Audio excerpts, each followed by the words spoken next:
Hello all and welcome back to another rules snippet where we deep dive into a small mechanical subsystem. Today is Blades in the Dark Deep Cuts once again. We're looking at loads and crew phases. So, loads in our Blades in the Dark Deep Cuts changes from the usual light, medium, and heavy to conspicuous and discrete.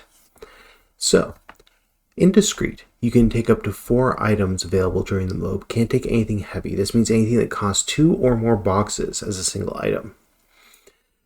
With conspicuous, you can take up to 6 boxes, and this allows you to use heavy items. However, they've added a little bit more, where you can start adding load during the mission. So if you find things of value or such, you can pick them up for an extra load. If you are discrete and you mark a 5th box, you obviously go up to conspicuous and so on. And once you hit 7 load, you are considered encumbered, meaning you can't run, jump, swim. You are dragging and carrying very heavy stuff. No one can carry up to more than 9 boxes of load, just so we know. This leads to some mechanical changes. Rigging still gives you 2 free load, which can include a heavy item if it's covered in that type of rigging. Mule makes conspicuous 8, discrete 6, and encumbered at 10.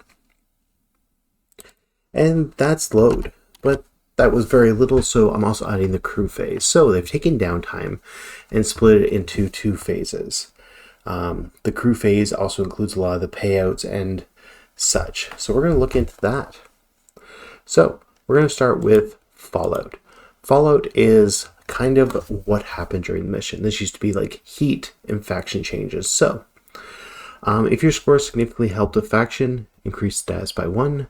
If it was a major boon for the faction, adjust it to +2. If you hurt the faction a little bit, -1. If you've caused major problems for the faction in future, -2.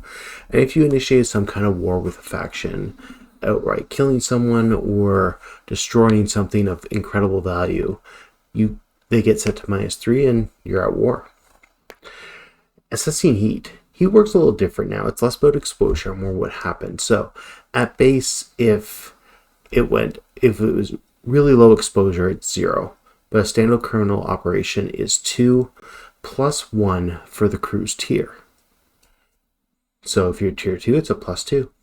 If the target is well known or high profile, it's +2. If it's +2 if there was open combat, destruction, or mayhem, and +2 if you're at war with faction.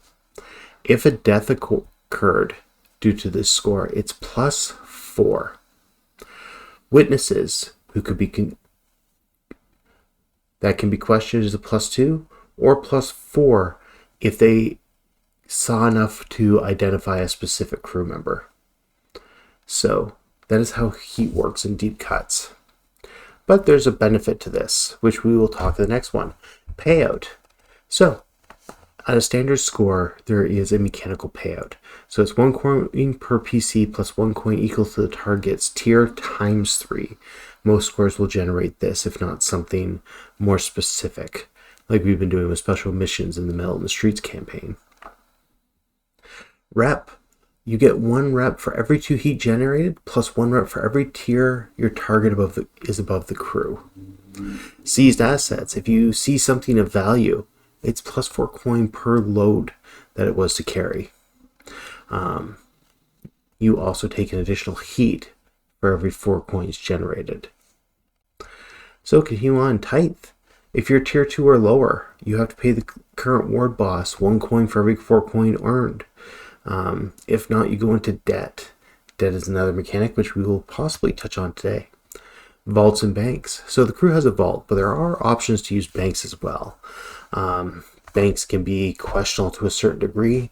For example, there are the Martingale, which is one of the 2 suggested, will hold money for you up to 20 coins, which is out of the reach of the authority and out of reach during missions.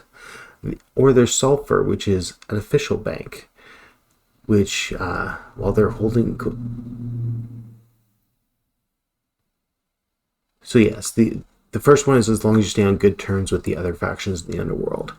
The other one will hold your coin, and it's a more official bank. It's in the docks, and they will charge you a small fee of 1 coin per wanted level when you deposit coins. So they'll still hold on to it, but there's a cost. Oh, accessing funds is 1 coin per wanted level. Okay, so slightly different. Entanglements. Entanglements used to be at the end of each one. Now it's if the crew's heat is 6 or plus, or if the fiction demands. When you gain a wanted level, mark an XP and pick a Blue Coat's entanglement automatically. So this is where the Blue Coats can lead to arresting you, a lot of the other ones there, but there's also some older ones depending on the heat and other attention you could get. Next, we're going to look at development. So the crew used to level up to get your crew upgrades. That has changed. Now, your upgrades are bought with coin. Depending on the type of upgrade, there's a small chart here. So camouflage, rigging, maps, and passkeys are 6.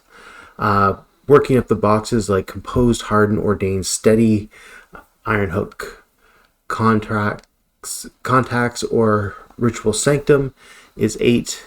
And then a lot of the other upgrades are 10, including bringing cohorts to elite. Cohorts themselves don't cost coin. They still cost the 2 crew advancements, getting you either experts or gangs who can help you out. And then tier advancement changes a bit. It's less about the coin. So, like before, rep track must be full. Stronghold, you must have a stronghold with your current tier. Stronghold, what makes it strong is a little bit different. We'll get to that in a second. And you must possess the required upgrades and cohorts before you level. So, with that, going from 0 to 1, it's 6 crew upgrades and at least 1 cohort, then 8 and 2 to 2, 12 and 4 to 3, and 20 and 6 to 4. Now there still is, you can also now spend money to kind of buy off factions who are not happy with you, or pushing it from 2 to +3. This costs 6 coins per tier of the faction that you're trying to improve things with. Once you're at war, this is going to take a little more negotiations, as it were. Alright, oh, I also said stronghold. You must have turf, or as it claims, equal to your tier. That is not immediately... Oh, yeah, it is. Number of turf claims equal to your thing's tier to be considered to have a stronghold. Alright, next is heat. You can reduce heat for each status of +2 with a faction of tier 3 or higher. They can also reduce heat a further amount with a single coin or rep at the end of each mission.